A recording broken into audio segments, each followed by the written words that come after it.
Ahora, todos hemos escuchado acerca del final del tiempo y el final del mundo. Aparte de la representación caricaturesca del libro de las Revelaciones, la fuente principal de esta idea viene de Mateo 28:20, donde Jesús dice: estaré contigo hasta el fin del mundo. Sin embargo, en la versión del Rey James, mundo es una mala traducción, entre otras muchas malas traducciones. La verdadera palabra usada es aeón, que significa era. Estaré contigo hasta el fin de la era. Lo cual es cierto, ya que la personificación cristiana solar de Jesús terminará cuando el sol entre en la era de Acuario. Todo el concepto del fin del tiempo y del fin del mundo es una alegoría astrológica mal interpretada. Digámosle eso ahora a alrededor de 100 millones de personas solo en América que creen que el fin del mundo se acerca. Más aún, el personaje de Jesús como híbrido literario y astrológico es más explícitamente un plagio del dios del sol egipcio Horus. Por ejemplo, inscrito hace alrededor de 3500 años en las paredes del templo de Luxor en Egipto hay imágenes de la anunciación de la concepción de Inmaculada, el nacimiento y la adoración de Horus. Las imágenes comienzan con Tau, anunciando a la Virgen Isis que concebirá a Horus. Luego Nef, el Espíritu Santo, impregna a la Virgen. Y después el alumbramiento y la adoración. Esta es exactamente la historia de la concepción milagrosa de Jesús. De hecho, las similitudes literales entre la religión egipcia y la religión cristiana son asombrosas.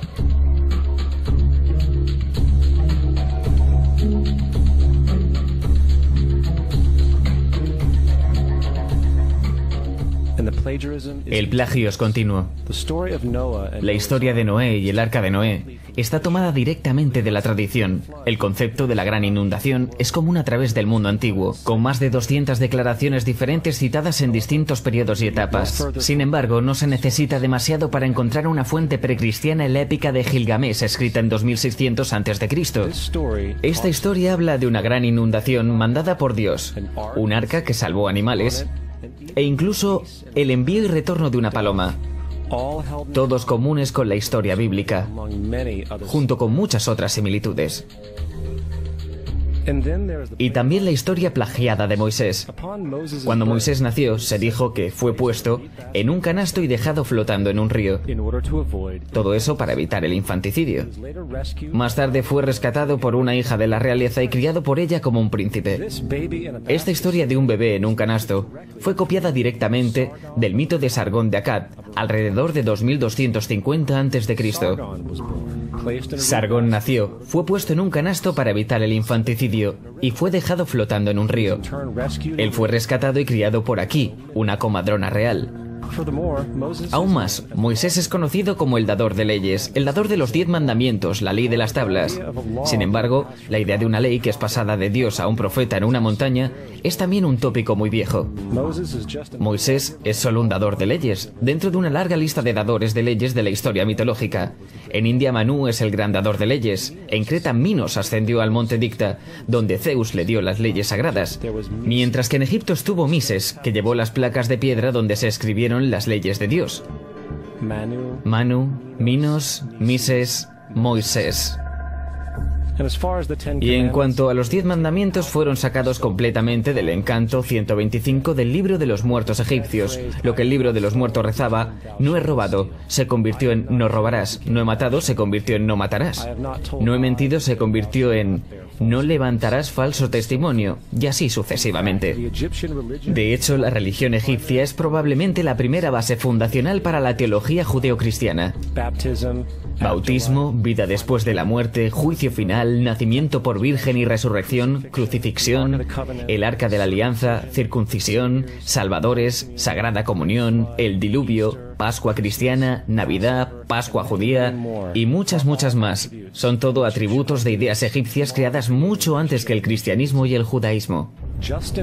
Justino Mártir, uno de los primeros historiadores cristianos y defensores, escribió: Cuando decimos que Jesucristo, nuestro Maestro, fue concebido sin unión sexual, fue crucificado y muerto y resucitó y ascendió al cielo, no proponemos nada distinto de lo que crees con respecto a lo que estimamos sobre los hijos de Júpiter. En otro escrito, Justino Mártir dijo: Él nació de una virgen, acepta esto, junto con lo que crees de Perseo. Es obvio que Justino y otros cristianos antiguos sabían cuán similar era la cristiandad respecto a las religiones paganas. Sin embargo, Justino tuvo una solución. Según él, el diablo lo hizo.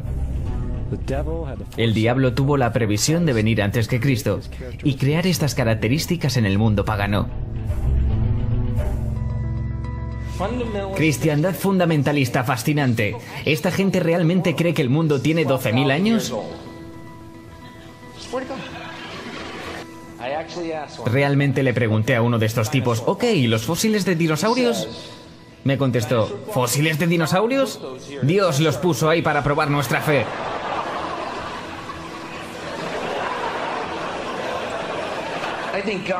Creo que Dios te puso aquí para probar mi fe, amigo.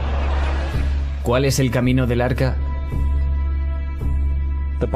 La Biblia no es nada más que un híbrido literario astroteológico, como casi todos los mitos religiosos anteriores.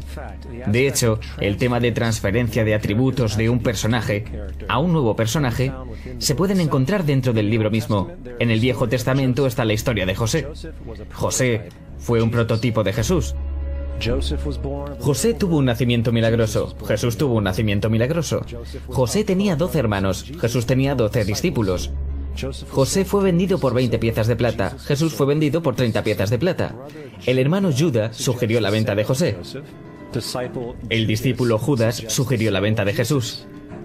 José comenzó su trabajo a la edad de 30 años. Jesús comenzó su trabajo a los 30 años. Los paralelismos siguen y siguen. Es más, ¿hay alguna referencia histórica no bíblica de alguna persona viviendo con el nombre Jesús, el hijo de María, que viajaba con 12 seguidores curando gente y demás? Hay numerosos historiadores que vivieron en alrededores del Mediterráneo durante o después de la supuesta vida de Jesús. ¿Cuántos historiadores documentan esta figura? Ninguno. Sin embargo, para ser justos, no significa que defensores del Jesús histórico no hayan sostenido lo contrario. 4 historiadores son citados típicamente para justificar su existencia. Plinio el Joven, Sustenius y Tácito son los primeros 3. Cada una de sus citas consisten solo en unas pocas oraciones. Y solo se refieren al Christius o al Cristo, que de hecho no es un nombre, sino un título. Significa el elegido. La cuarta fuente es Josephus, y ha sido probada a ser una falsificación hace cientos de años. Tristemente, aún hoy es citada como cierta. Es de suponer que un tipo que se levantó entre los muertos y ascendió al cielo delante de todo el mundo y realizó la cantidad de milagros que se le atribuyen, hubiera permanecido en el registro histórico. No lo hizo porque una vez que la evidencia es sopesada, hay una probabilidad muy alta que la figura conocida como Jesús no haya existido nunca. La religión cristiana es una parodia sobre la adoración al sol, en la cual pusieron a un hombre llamado Cristo en lugar del sol, y lo adoran como originalmente adoraron al sol. Thomas Paine.